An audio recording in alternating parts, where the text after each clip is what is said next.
హైదరాబాద్ లో ఈ particular place లో 40 రకాల veg and non veg items తోని అన్లిమిటెడ్ బంతి భోజనాన్ని సర్వ్ చేస్తున్నారు. క్రేజీ ఉంది కదా. ఇలాంటి ఆఫర్ ని మేమెందుకు వదులుకుంటాం.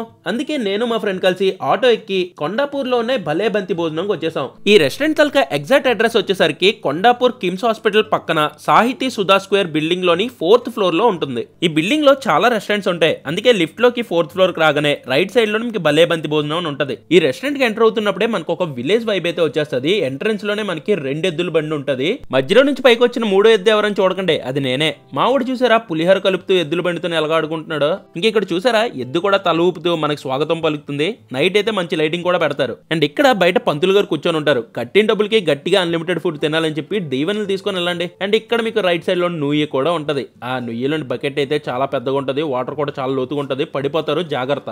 అయినా నుయ్యిలో మేవెందుకు పడతాం బ్రో అని అడగొచ్చు. ఎందుకంటే నుయ్యి దగ్గర అందంగా ఒకళ్ళు ఉంటారు. వాళ్ళని చూస్తే నూతిలో గోతులో పడకుండా ప్రేమలో పడతారు అనుకుంటున్నారా. ఈ ప్రేమ దోమ జోలికి వెళ్ళకండి అయ్యా బాబు. దోమ వల్ల మలేరియా వస్తుంది, ప్రేమ వల్ల లవేరియా వస్తుంది. మలేరియా కన్నా మందు ఉంది కానీ లవేరియాకి తలనొప్పి తప్ప ఇంకేం ఉండదు. ఏదో సరదాగా అన్నంలే కానీ సీరియస్ గా తీసుకోకండి. ఇంకా రెస్టారెంట్ లోపలికి వెళ్ళగానే అంబియన్స్ అయితే చాలా బాగుంది. ఇక్కడ గోడ మీద కొన్ని లెజెండరీ తెలుగు ఫిల్మ్ యాక్టర్స్ తలక పోర్ట్రేట్స్ కూడా వేశారు. ఇందులో మీకు ఎంతమంది తెలుసో కింద కామెంట్ చేయండి. అసలు మీకు అడిగే ముందు నాకెంతమంది తెలుసో ఒకసారి టెస్ట్ చేసుకుందామా. ఈ పోర్ట్రేట్ లో నాకు తెలిసినంత వరకు కృష్ణమరాజు గారు, శోభన్ బాబు గారు, కృష్ణ గారు, సావిత్రి గారు, శ్రీదేవి గారు, ఏఎన్ఆర్ గారు, ఎన్టీఆర్ గారు అయితే ఉన్నారు. మొత్తం అందరూ మన తెలుగు ఫిలిం ఇండస్ట్రీకి ఒక లెజెండరీ యాక్టర్స్ ఒక మార్క్ ని అయితే క్రియేట్ చేశారు. నిజంగా గ్రేట్ కదా. అండ్ ఇక్కడ ఇంకొక పోర్ట్రేట్ వచ్చేసరికి మనందరు ఫుడ్ లవర్స్ కి ఒక మంచి పోర్ట్రేట్ అన్నమాట.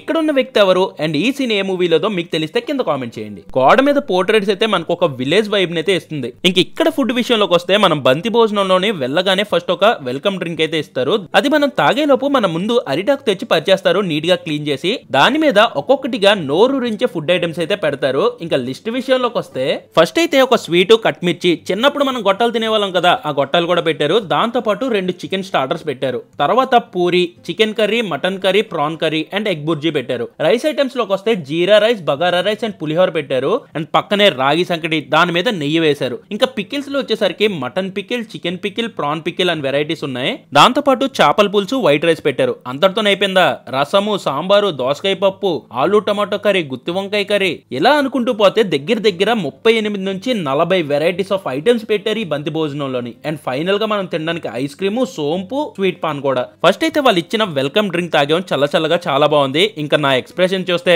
ఇంకా యుద్ధం మొదలెడదామా అనిపించింది కదా. అయినా ఆకు మీద అన్ని ఐటమ్స్ చూసిన తర్వాత ఎటు నుంచి స్టార్ట్ చేయాలో అర్థం కాలేదు. అందుకే ఫస్ట్ కట్మిర్చి తిన్నాను, బాగుంది. నెక్స్ట్ చికెన్ లోని 2 స్టార్టర్స్ పెట్టారు. ఒకటి వచ్చేసరికి మనకి చిల్లీ చికెన్ టైప్ లో ఉంది, ఇంకోటి వచ్చేసరికి చికెన్ పకోడీ. చికెన్ పకోడీ అయితే సూపర్ జ్యూసీగా ఉంది, చాలా బాగుంది. స్టార్టర్స్ అయిపోయిన తర్వాత పూరితోని నాన్ వెజ్ కర్రీ ట్రై చేద్దాం అని చెప్పి పూరిని చికెన్ కర్రీ అండ్ మటన్ కర్రీతో తిన్నాను. టేస్ట్ అయితే చాలా బాగుంది. నార్మల్ గా టిఫిన్స్ ని నాన్ వెజ్ కర్రీస్ తో తింటే చాలా బాగుంటది. మీలో ఎంతమందికి టిఫిన్స్ నాన్ వెజ్ కర్రీస్ తో తినడం ఇష్టమో కింద కామెంట్ చేయండి. అందులోని మీ favourite tiffin and non veg curry combination ఏంటో కూడా కింద కామెంట్ చేయండి. ఇంకా రైస్ ఐటమ్స్ లోకి వస్తే పులిహోర తిన్నాను, చాలా బాగుంది. దాంతో పాటు ఇక్కడ bagara rice with chicken curry combination అయితే అద్దిరిపోయింది. నాకైతే చాలా బాగా నచ్చింది. మెయిన్ గా బగారా రైస్ లోనే కాదు, జీరా రైస్ లో కూడా చికెన్ చాలా బాగుంది. అండ్ ఇక్కడ మటన్ తలక సాఫ్ట్నెస్ చూసారా ఎంత బాగుందో. పెట్టిన 3 వెరైటీస్ చికెన్, మటన్, ప్రాన్ 3 చాలా బాగున్నాయి. కర్రీస్ అయితే పూరి, బగారా రైస్ అండ్ రాగి సంగట్లోకి అయితే పర్ఫెక్ట్ గా సెట్ అయిపోయి. ఇంకా నెక్స్ట్ ఇవన్నీ పక్కన పెట్టేసి వైట్ రైస్ లోకి వెళ్ళిపోదామా. ఫస్ట్ అయితే ఇక్కడ పెట్టిన చికెన్ పికిల్స్ తోని కొద్దిగా వైట్ రైస్ అయితే కలుపుకొని తిన్నాను. పికిల్స్ అయితే స్పైసీగా ఉన్నాయి. నెక్స్ట్ చేపల పులుసుతో వైట్ రైస్ తిందామని చెప్పి పులుసుని రైస్ లో బాగా కలుపుకొని చాప్ మొక్క తీసుకొని తిన్నాను. చాప్ మొక్కలోకి పులుసు అయితే పర్ఫెక్ట్ గా సెట్ అయిపోయింది. తింటున్నప్పుడు జ్యూసీగా చాలా మంచి ఫ్లేవర్ అయితే వచ్చింది. చికెన్, మటన్ అంటే ఫాస్ట్ గా తినేయొచ్చు. అదే చేప తిన్నప్పుడు ముళ్ళు మనకు దొరికేస్తే ఓకే, మనం ముళ్ళు దొరికిసాం అనుకోండి ఇక్కడ నా గొంతులో ఇరుక్కున్నాగా ఇరుక్కుపోద్ది, తర్వాత దోలు తీరిపోద్ది. చేత్తో నిదానంగా ముళ్ళు తీసుకొని తినొచ్చు కదా. ఫాస్ట్ గా తినేసాను, గొంతులో ఇరుక్కుపోయింది. కానీ గొంతులోని చాప ముళ్ళు ఇరుక్కున్నప్పుడు పొడి రైస్ తింటే సెట్ అయిపోద్ది అంటారు.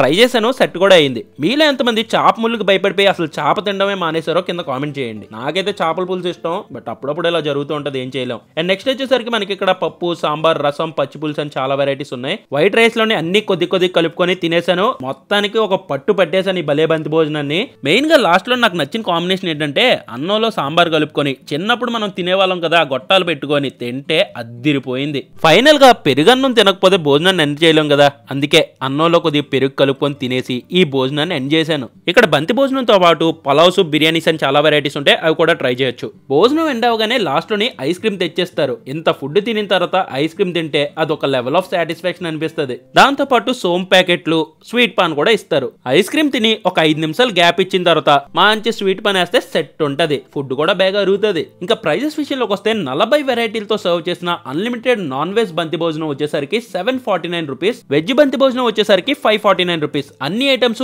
ఎన్నిసార్లు అడిగినా అన్నిసార్లు పెడతారు. కడుపు నిండా మనసు సాటిస్ఫై అయ్యేదాకా తినొచ్చు. నేనైతే ఈ బంతి భోజనం తినిన తర్వాత అస్సలు కదలలేని సిచ్యువేషన్ లో ఉన్నాను. ఒక అరగంట అక్కడే కూర్చునిపోయాను. టేస్ట్ వైస్ కూడా అన్ని ఐటమ్స్ చాలా బాగా నచ్చాయి నాకైతే. మీలో ఎంతమంది ఈ అన్లిమిటెడ్ భలే బంతి భోజనానికి కట్టిన డబ్బులకి తగ్గ న్యాయం చేయగలరో కింద కామెంట్ చేయండి. Cheers guys!